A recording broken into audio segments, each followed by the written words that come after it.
Welcome to Reaching Out. I'm Gregory Floyd, President Local 237 Teamsters.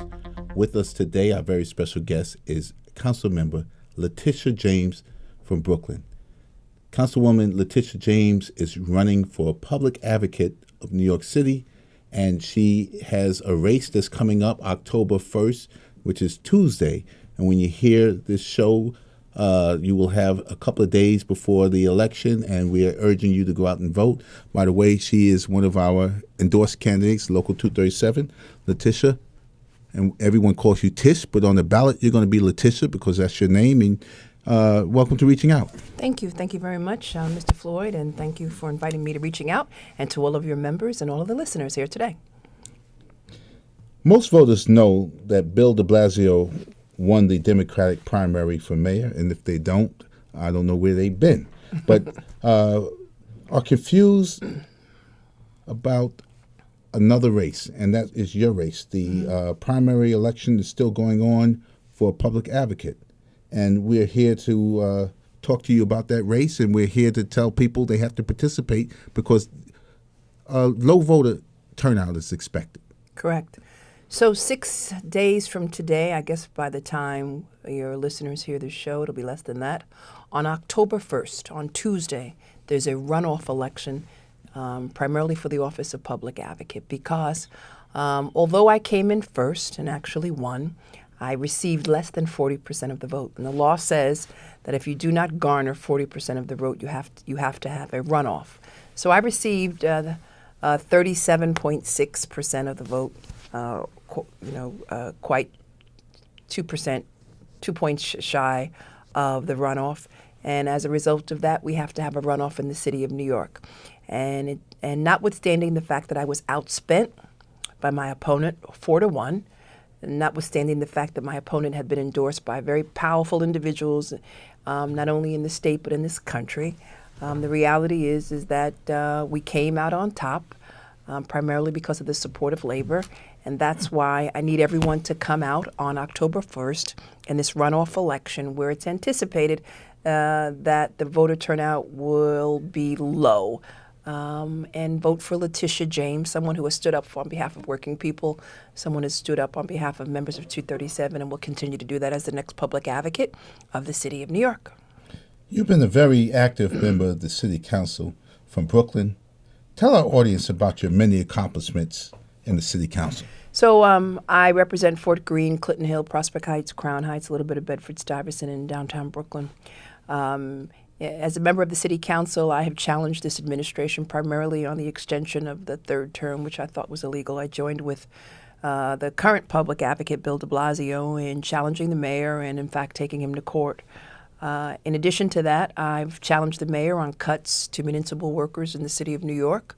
I've challenged the mayor on the cuts to NYCHA, cuts to firehouses, cuts to senior services, cuts to child care slots in the city of New York. I've consistently challenged the mayor on flawed policies, including but not limited to an extension of the nanny state, the soda ban, where I was successful in challenging him in court on the grounds that the soda ban was arbitrary and capricious and unfortunately would not have an impact on obesity.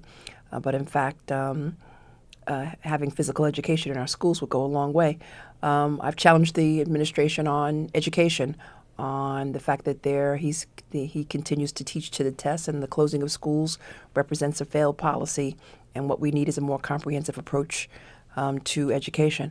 I've challenged the mayor on economic development policies, on living wage policies, on sick leave, and also I was proud to override the mayor's veto on stop and frisk, and have voted and have worked to reform the practice, and also banning racial profiling in the city of New York.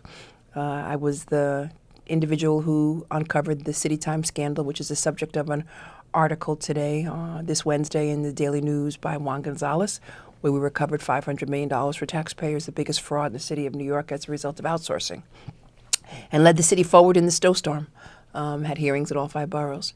And so it's that type of grassroots organizing, that type of activism, that type of commitment to social justice and that history of getting things done and standing up for working people in the city of New York.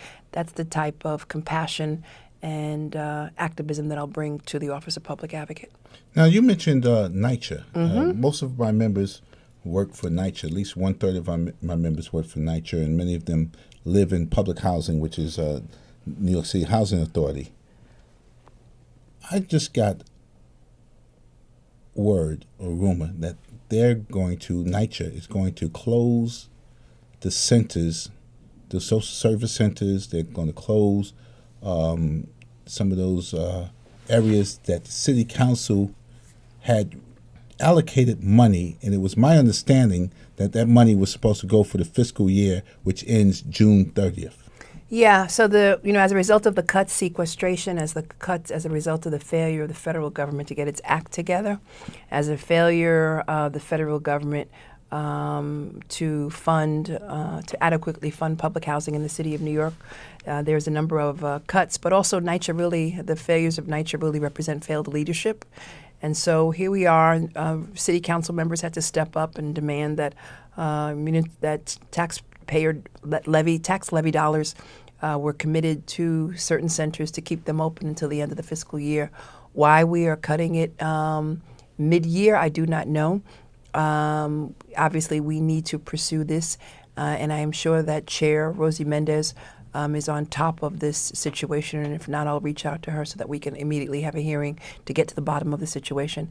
Again, failed leadership, too much bureaucracy, and a lot of waste and abuse in New York City Housing Authority. October 1st is the runoff election. You could vote for Letitia James, and she could start her quest on changing some of the things that need to be changed and advocating for these young people who need other things to do. 30 seconds or less. Why should they vote for you on October 1st? This is a David and Goliath fight. I'm going to be outspent again. They're betting that members of 237 and listeners to this radio station are not coming out. I need for you to come out. You've got the pebble in your hand. Let's let them know that we will not be ignored anymore, and that you cannot, and we recognize the power of the vote, and the challenges associated with that vote, and that people have made great sacrifice for that vote.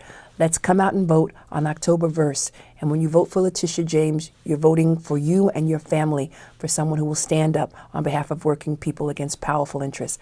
Vote October 1st, Letitia James for Public Advocate. Thank you.